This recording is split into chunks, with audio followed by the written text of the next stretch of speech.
Eu gostaria de deixar uma palavra da parte do Senhor. E o tema da palavra hoje é louvor acima da preocupação.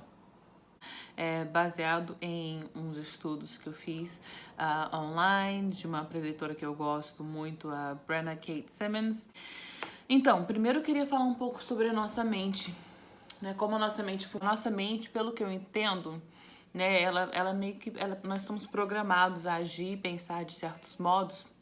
Nossa mente, ela é predisposta a agir em autopiloto.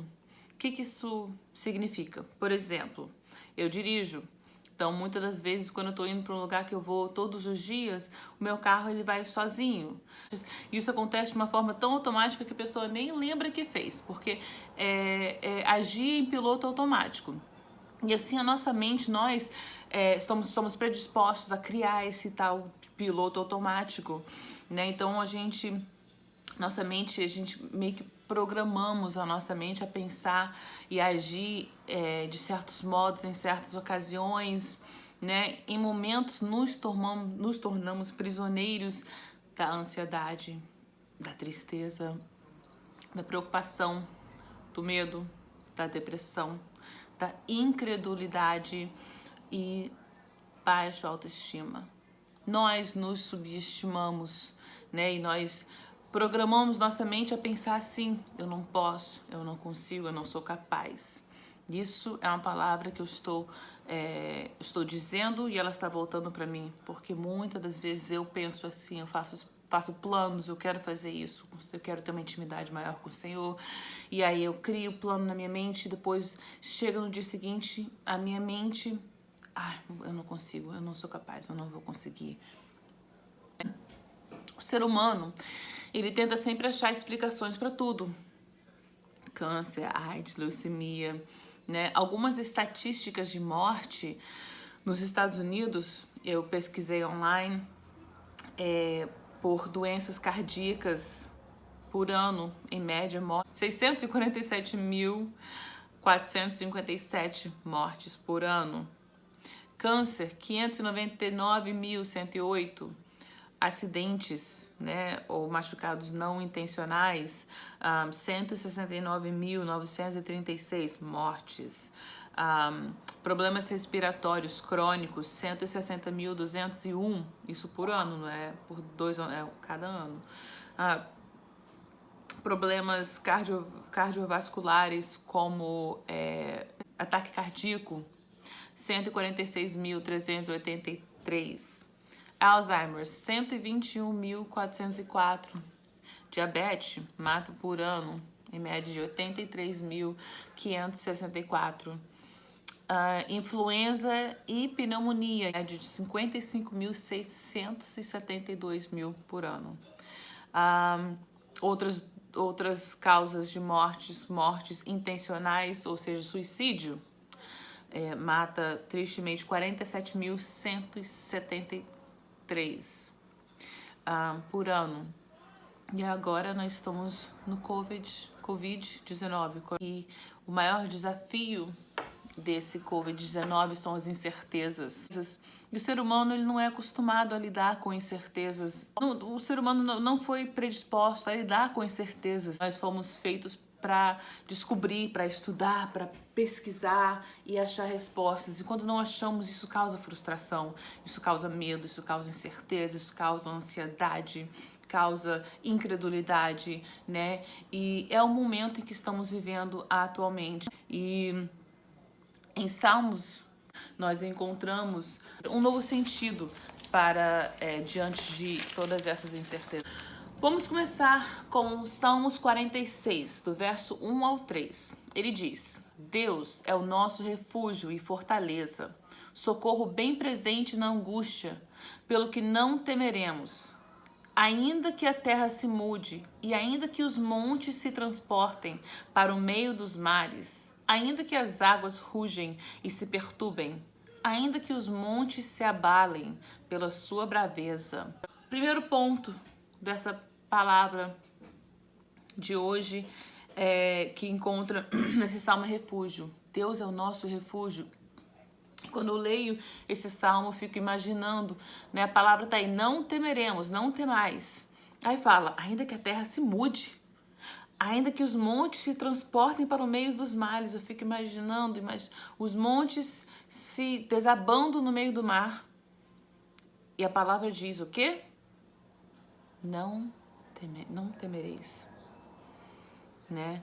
Porque o Senhor é o nosso refúgio. Ele continua sendo o nosso refúgio. Em Salmo 57, verso 1, e diz: tem misericórdia de mim, ó Deus, tem misericórdia, pois em ti a minha alma se refugia. À sombra das tuas asas me abrigo, até que me passem as calamidades. Então aqui, a palavra-chave que me chama a atenção é misericórdia. Nosso Deus é um Deus misericordioso. O Deus que nós servimos, ele é um Deus misericordioso, né? E essa palavra diz que encontramos refúgio nele. Salmo 62, verso 1 e 2, que diz: somente em Deus eu encontro paz. É dele que vem a minha salvação. Somente ele é a rocha que me salva. Ele é o meu protetor e eu nunca serei derrotado. Quero repetir. E eu nunca serei derrotado. Deus, ele é a nossa rocha. A palavra-chave dessa palavra é protetor. Nosso Deus, o Deus que nós servimos, ele é um Deus protetor. Ele é a nossa rocha, refúgio. Olha quantas palavras abençoadas temos aqui, né? Então vamos lá. Protetor. Próximo, Salmo 59, 16 e 17, que diz: eu, porém, cantarei a tua força. Pela manhã louvarei com alegria tua misericórdia, pois tu me tens sido alto refúgio e proteção no dia da minha angústia. A ti, força minha, cantarei louvores, porque Deus é meu alto refúgio, é o Deus da minha misericórdia. E esse é o salmo, eu queria congelar um pouco nesse salmo, né, que fala sobre adoração, né, adoração acima de tudo, né, esse é o Salmo de Davi, e dentro desse salmo encontra-se a palavra refúgio 2 vezes. Ele é o nosso refúgio. Ele diz aqui: pois tu tens sido alto refúgio. Deus é meu alto refúgio. É o Deus da minha misericórdia. Refúgio e misericórdia. É o Deus da proteção. É o Deus de onde você pode se guardar, se abrigar. Mas esse salmo aqui, ele está falando de louvor. Louvar a Deus, cada um tem o seu jeito diferente de louvar e adorar o Senhor. Deus, ele age diferentemente com cada um e ele nos prepara, ele nos dá dons diferentes. Não de a adoração, o importante da adoração tá aí. E esse salmo, na verdade, eu queria entrar um pouquinho, falar um pouquinho sobre ele. Eu fiz uma pesquisa, andei olhando, e esse salmo foi escrito por Davi, né? O rei Saulo, né? Saulo. Ele ia receber o seu reinado, mas ele viu Davi como uma ameaça, né? Davi, todos, né? Sua belezura e sua intimidade com Deus, que Davi tinha uma intimidade com Deus. Então, Davi, Saulo viu Davi como uma ameaça e começou a persegui-lo, né? Apesar da obediência de Davi, porque Davi tinha muita sabedoria, foi o que ele pediu a Deus, pediu sabedoria, então a sabedoria dele fez com que ele fosse obediente ao rei, a Saulo. Ele foi obediente e apesar da sua obediência, ele resolveu perseguir Davi para matá-lo. E foi nessa ocasião que Davi escreveu o Salmos 99, que eu vou ler mais uma vez. Deixa eu voltar. Eu, porém, cantarei a tua força, pela manhã louvarei com alegria a tua misericórdia. quantos de nós, e quando eu falo nós, eu falo de mim, teria essa postura que Davi teve? Está sendo perseguido, ameaçado de morte.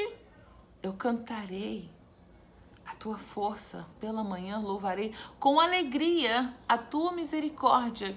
Ou seja, ele sabia que ele estava sendo perseguido, ele sabia que existia possibilidade de morte, por mais que ele sabia que tinha a proteção do Senhor, ele também sabia que a vontade de Deus é um mistério, a gente não sabe o que Deus vai fazer, como Deus quer agir. Então ele sabia que a morte poderia estar na porta dele. De uma coisa, ele não deixou: de cantar, de louvar, de adorar o Senhor. O mundo podia estar se acabando, mas Davi aqui estava sendo atacado diretamente, era ele. E ele diz: pela manhã louvarei com alegria tua misericórdia, pois tu tens sido alto refúgio e proteção no dia da minha angústia. Nós lembramos das dificuldades. O ser humano, ele é, que nem eu falei da nossa mente, nós somos predispostos a lembrar. Eu, como mãe, eu tenho, isso é algo que é meio que embutido no ser humano. Se minha filha limpar a casa inteira e deixar um copo sujo em cima da pia, eu vou olhar o copo sujo e vou... Muito fácil eu esquecer da casa limpa e lembrar do copo sujo. É muito fácil eu esquecer que acordei de manhã com saúde, viva, e lembrar que eu me machuquei, por exemplo, né? Então, o ser humano, ele tem esse hábito, mas Davi, ele nos mostra aqui que, apesar de tanta dificuldade, apesar de da perseguição que ele estava passando, ele não deixou de louvar o Senhor, ele não deixou de alegrar no Senhor. Na verdade, apesar de tudo, ele tinha certeza que tinha uma solução no Senhor.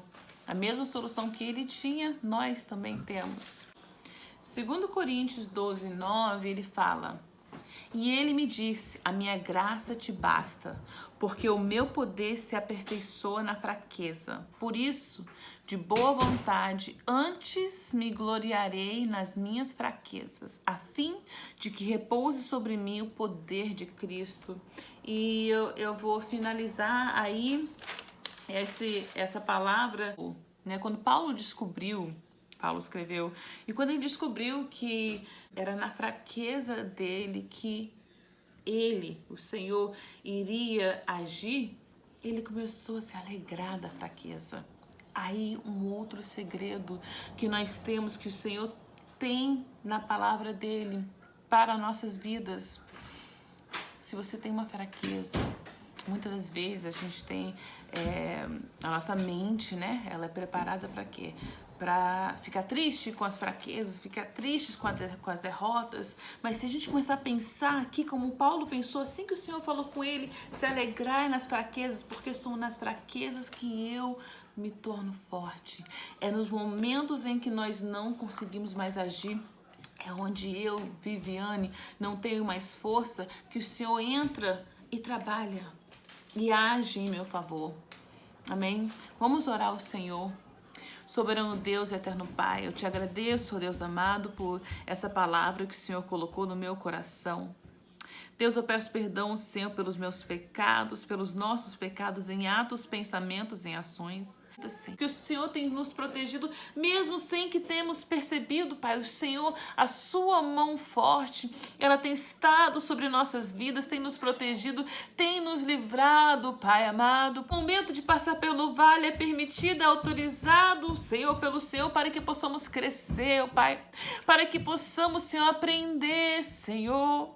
Deus amado, eu te agradeço, Senhor, até pelos momentos difíceis, Pai amado, que nas tribulações o Senhor também está agindo, também tem um propósito, Pai.